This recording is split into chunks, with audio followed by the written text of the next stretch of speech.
قرآن ہے میرا رہنما، قرآن شفا ہے، نور ہے قرآن، جلا دل کی میرا قرآن، رضا رب کی میرا قرآن، قرآن قرآن۔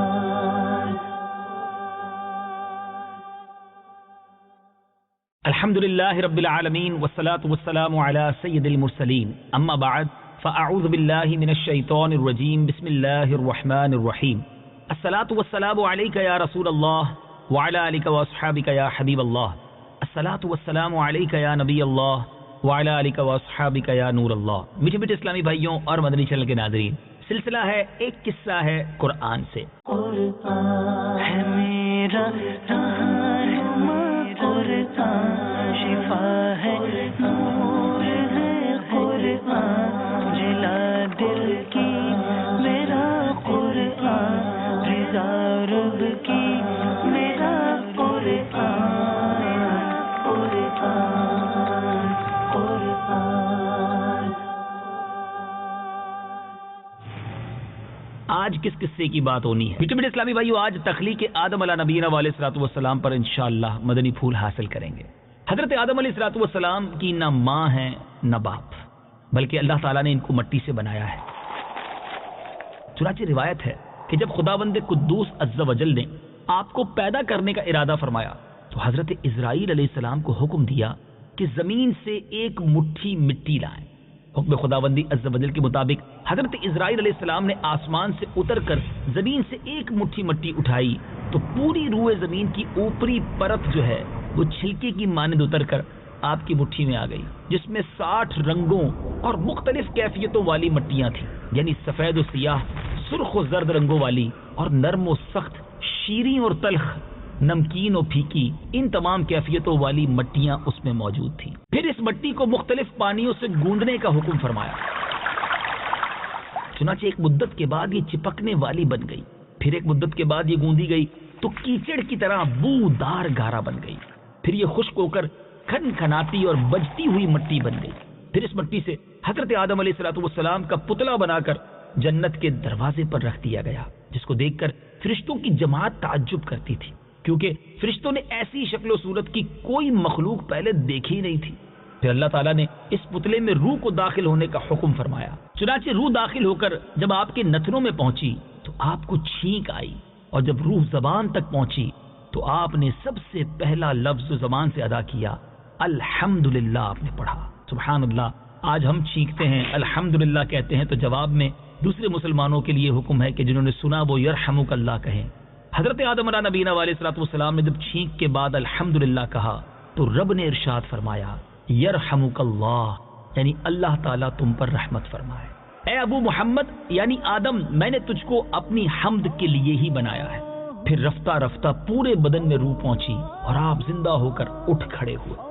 ترمذی اور ابو داؤد شریف کی حدیث میں ہے کہ حضرت آدم علیہ الصلوۃ والسلام جس مٹی سے آپ کو بنایا گیا، چونکہ وہ مختلف رنگوں اور مختلف کیفیتوں کی مٹیوں کا مجموعہ تھی، اسی لیے آپ کی اولاد یعنی انسانوں میں مختلف رنگوں اور قسم قسم کے مزاجوں والے لوگ ہو گئے۔ یہ بڑی زبردست معلومات ہے اس حدیث میں۔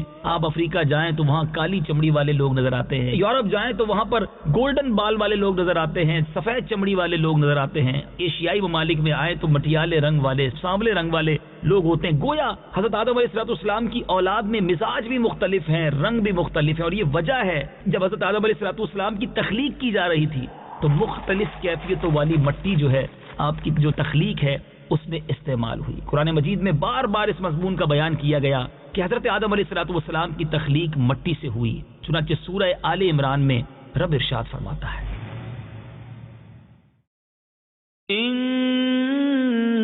مثل عیسی عند اللہ کمثل آدم خلقه من تراب ثم قال له كن فيكون۔ ترجمہ، بے شک عیسیٰ کی مثال اللہ کے نزدیک آدم کی طرح ہے، جسے اللہ نے مٹی سے بنایا، پھر اسے فرمایا ہو جا تو وہ فوراً ہو گیا۔ دوسری آیت میں اس طرح فرمایا ان إنا خلقناهم من طين لازب. ترجمہ: بے شک ہم نے انہیں چپکنے والی مٹی سے بنایا. اور کہیں یہ فرمایا: وَلَقَدْ خَلَقْنَا الْإِنسَانَ مِنْ صَلْصَالٍ مِّنْ حَمَإٍ مَسْنُونٍ. ترجمہ: اور بے شک ہم نے انسان کو خشک بجتی ہوئی مٹی سے بنایا جو ایسے سیاہ گارے کی تھی جس سے بو آتی تھی. تو اے میرے میٹھے اسلامی بھائیوں، جب حضرت آدم علیہ السلام کو رب عز و جل نے بہشت میں رہنے کا حکم دیا، جنت میں رہنے کا حکم دیا، تو آپ جنت میں تنہائی کی وجہ سے کچھ ملول، کچھ افسردہ ہوئے. اللہ تعالیٰ نے آپ پر نیند کا غلبہ فرمایا اور آپ گہری نیند سو گئے. تو نیند ہی کی حالت میں آپ کی بائیں پسلی سے اللہ تعالیٰ نے حضرت حوا رضی اللہ تعالیٰ عنہا کو پیدا فرمایا. جب آپ نیند سے بیدار ہوئے تو یہ دیکھ کر حیران رہ گئے کہ ایک نہایت ہی خوبصورت اور حسین و جمیل عورت آپ کے پاس بیٹھی ہوئی ہے. آپ نے ان سے فرمایا کہ تم کون ہو اور کس لیے یہاں آئی ہو؟ تو حضرت حوا رضی اللہ تعالیٰ عنہا نے جواب دیا کہ میں آپ کی بیوی ہوں اور اللہ تعالیٰ نے مجھے اس لیے پیدا فرمایا ہے کہ آپ کو مجھ سے انس اور سکون قلب حاصل ہو، مجھے آپ سے انسیت اور تسکین ملے اور ہم دونوں ایک دوسرے سے مل کر خوش رہیں اور پیار و محبت کے ساتھ زندگی بسر کریں اور اللہ عز و جل کی نعمتوں کا شکر ادا کرتے رہیں. قرآن مجید میں چند مقامات پر اللہ تعالیٰ نے حضرت حوا رضی اللہ تعالیٰ عنہا کے بارے میں جو ارشاد فرمایا اس میں سے ایک آیت سنتے ہیں. وَخَلَقَ مِنْهَا زَوْجَهَا وَبَثَّ مِنْهُمَا رِجَالًا كَثِيرًا وَنِسَاءً. ترجمہ: اور اسی میں سے اس کا جوڑا پیدا کیا اور ان دونوں سے کثرت سے مرد و عورت پھیلا دیے. اے میرے میٹھے اسلامی بھائیوں، حضرت آدم و حوا علیہ السلام کی تخلیق کا واقعہ مضامین قرآن کے ان دلچسپ اور حیرت ناک واقعوں میں سے ہے جن کو پڑھتے ہیں تو رب عز و جل کی قدرت کا احساس ہوتا ہے، جس کے دامن میں بڑی بڑی عبرتوں اور نصیحتوں کے گوہر آبدار کے انبار پوشیدہ ہیں، جن میں سے چند مدنی پھول آپ کی طرف بڑھاتا ہوں. اللہ تعالیٰ نے حضرت آدم علیہ السلام کو مٹی سے بنایا اور حضرت حوا رضی اللہ تعالیٰ عنہا کو حضرت آدم علیہ السلام کی پسلی سے پیدا فرمایا. قرآن کے اس فرمان سے یہ حقیقت عیاں ہوتی ہے کہ خلاق عالم یعنی اللہ عز و جل نے انسانوں کو 4 طریقوں سے پیدا فرمایا. نمبر 1 یہ کہ مرد اور عورت دونوں کے ملاپ سے، جیسا کہ عام طور پر انسانوں کی پیدائش ہوتی ہے، اور اس بات کو بھی قرآن مجید میں بڑے پیارے انداز میں ذکر کیا گیا. آئیے سنتے ہیں. إِنَّا خَلَقْنَا الْإِنسَانَ مِن نُطْفَةٍ أَمْشَاجٍ. ترجمہ: بے شک ہم نے آدمی کو ملی ہوئی منی سے پیدا کیا. دوسرا یہ کہ تنہا مرد سے ایک انسان پیدا ہو، اور وہ حضرت حوا رضی اللہ تعالی عنہا ہیں کہ اللہ تعالیٰ نے ان کو حضرت آدم علیہ السلام کی بائیں پسلی سے پیدا فرمایا. سوم یعنی تیسرا یہ تنہا ایک عورت سے کہ ایک انسان پیدا ہو، اور وہ حضرت عیسیٰ علیہ السلام ہیں جو پاک دامن کنواری بی بی مریم رضی اللہ تعالی عنہا کے شکم سے بغیر باپ کے پیدا ہوئے. اور چوتھا یہ کہ بغیر مرد و عورت سے بھی ایک انسان کو اللہ عز و جل نے پیدا فرمایا. اور وہ کون ہے نا سوال؟ وہ خود حضرت آدم علیہ السلام ہیں جن کو اللہ تعالیٰ نے مٹی سے بنایا. اور ان واقعات سے بہت پیارے پیارے مدنی پھول علماء نے ہمارے لیے چنے ہیں. آئیے آپ بھی اپنے دل کے مدنی گلدستے میں سجاتے جائیے کہ اللہ عز و جل ایسا قادر، قیوم اور خلاق ہے کہ انسانوں کو کسی ایک خاص طریقے ہی سے پیدا فرمانے کا پابند نہیں، بلکہ وہ ایسی عظیم قدرت والا ہے کہ وہ جس طرح چاہے انسانوں کو پیدا فرما دے. چنانچہ مذکورہ بالا آپ نے جو 4 طریقے سنے، اس سے اللہ تعالیٰ نے انسانوں کو پیدا فرمایا، جو اس کی قدرت، حکمت اور اس کی عظیم و شان خلاقیت کا نشان اعظم ہے. اور یہاں ان 4 طریقوں سے پیدا کرنے کے حوالے سے میرے میٹھے اسلامی بھائیوں علماء نے بڑی پیاری بحث بھی کی ہے، وہ انشاءاللہ آگے عرض کرتا ہوں. سبحان اللہ، اللہ تبارک و تعالیٰ کی شان خالقیت کی عظمت کا کیا کہنا. جس خلاق عالم نے کرسی اور عرش، لوح و قلم اور زمین و آسمان کو کن فرما کر موجود فرما دیا، اس کی قدرت کاملہ اور حکمت بالغہ کے حضور خلقت انسانی کی بھلا کیا حیثیت اور حقیقت ہے. لیکن اس میں بھی کوئی شک نہیں کہ تخلیق انسان کی کریٹیوٹی جو ہے، انسان کی جو کریشن ہے، اس قادر مطلق کا وہ تخلیقی شاہکار ہے کہ کائنات عالم میں اس کی کوئی مثال نہیں، کیونکہ وجود انسان عالم خلق کی تمام مخلوقات کے نمونوں کا ایک جامع مرکب ہے. اللہ اکبر، کیا خوب ارشاد فرمایا مولا کائنات مولا علی کرم اللہ تعالی وجہ الکریم نے. ایک شعر ہے جس کا ترجمہ ہے، اے انسان کیا تو یہ گمان کرتا ہے کہ تو ایک چھوٹا سا جسم ہے حالانکہ تیری عظمت کا یہ حال ہے کہ تیرے اندر عالم اکبر سمٹا ہوا ہے۔ ممکن تھا کوئی یہ خیال کرتا کہ اگر اب مردوں کی جماعت نہ ہوتی تو تنہا عورتوں سے کوئی انسان کیسے پیدا ہو سکتا تھا۔ اس طرح ممکن تھا کہ عورتوں کو یہ گمان ہوتا کہ اگر ہم عورتیں نہ ہوتی تو تنہا مردوں سے کوئی انسان پیدا نہ ہو سکتا۔ اسی طرح ممکن تھا کہ عورت و مرد دونوں مل کر سوچتے کہ اگر ہم مردوں عورتوں کا وجود نہ ہوتا تو کوئی انسان پیدا ہی نہیں ہو سکتا تھا۔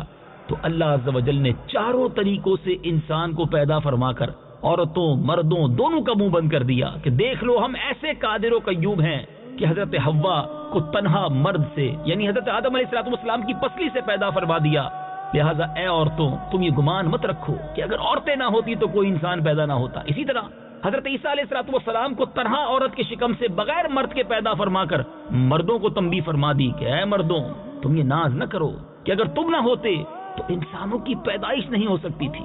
دیکھ لو ہم نے حضرت عیسیٰ علیہ السلام کو تنہا عورت کے شکم سے بغیر مرد کے پیدا فرما دیا، اور حضرت آدم علیہ السلام کو بغیر مرد و عورت کے مٹی سے پیدا فرما کر عورتوں اور مردوں ان سب کا یوں سمجھیے کہ منہ بند کر دیا گیا کہ رب کیسا عظیم قادر ہے۔ اپنے دل میں بھی کبھی یہ خیال نہ لانا کہ ہم دونوں نہ ہوتے تو انسانوں کی جماعت پیدا نہیں ہو سکتی تھی۔ دیکھ لو حضرت آدم علیہ السلام کے نہ باپ ہے نہ ماں، بلکہ ہم نے ان کو مٹی سے پیدا فرمایا۔ سبحان اللہ سبحان اللہ، سچ فرمایا میرے رب عز و جل نے۔ قل اللہ خالق کل شیء وهو الواحد القہار۔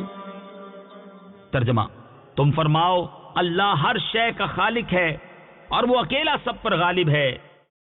وہ جس کو چاہے اور جیسے چاہے اور جب چاہے پیدا فرما دیتا ہے۔ اس کے افعال اور اس کی قدرت کسی اسباب و علل اور کسی خاص طریقوں کی بندشوں کی محتاج نہیں ہے۔